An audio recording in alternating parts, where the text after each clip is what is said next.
ভাই এসো বোন, এবার হবে সংস্কার, এই 1 2 3 4 এই আমার তোমার একসাথ সেবা বাংলা সংস্কার। আমরা 10 দিনের মতো আমরা 24 ঘন্টা আলটিমেটাম দিয়েছিলাম, কোন প্রকার আশ্বাস আসেনি। এই সংস্কার যে দাবিটা আশ্বাস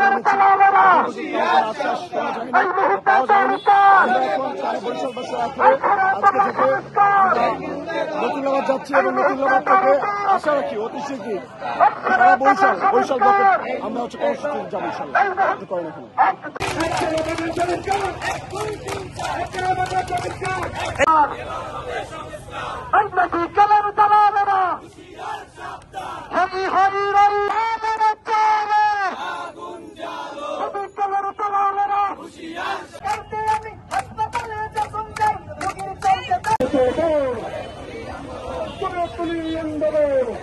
আপনারা জানেন আজকে 10ম দিনের মতো আমরা কর্মসূচি রেখেছিলাম এবং 24 ঘন্টা আলটিমেটাম দিয়েছিলাম, কিন্তু আমাদের সাথে উপর মহল থেকে কোনো যোগাযোগ করেনি।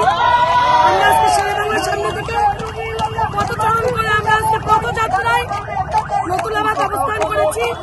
আমাদের সামনের কর্মসূচিগুলো আরো কঠিন থেকে কঠিনতর হবে।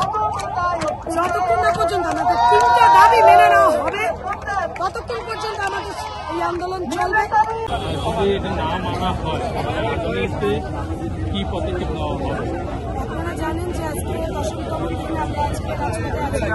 আমাদের পতাকা আন্দোলন এসো ভাই এসো বোন, এই মুহূর্তে শেরে বাংলা সংস্কার এই মুহূর্তে দরকার, এই মুহূর্তে হাসপাতাল সহ সারা বাংলাদেশের সব হাসপাতালে অবস্থা দুর্বল হচ্ছে। ততক্ষণ পর্যন্ত আমরা আমাদের আন্দোলন চালিয়ে যাব, আমরা আমাদের ব্লকের কর্মসূচি চালিয়ে যাব। সারা বাংলাদেশের মানুষকে বলবো, আপনাদেরকে বরিশালবাসী এই স্বাস্থ্যখাতের সিন্ডিকেট থেকে উদ্ধার করেছে। আমরা কেউ হার মানবো না। আসেন সবাই হাতে হাত ধরেন, হাতে হাত ধরেন, সবাই হাতে হাত ধরেন, সহযোগিতা করবে না। বরিশাল ব্লকের ঘোষণা করা হলো, বাসীর কাছে যেহেতু আমাদের কথা যায় না, সচিবালয়ের কাছে যেহেতু আমাদের কথা যায় না, বরিশালের মানুষের সহযোগিতা সচিবালয় পাবে না। সচিবালয়কে উদ্দেশ্য করে বলতে চাই, উপদেষ্টাদের উদ্দেশ্য করে বলতে চাই, স্বাস্থ্য উপদেষ্টা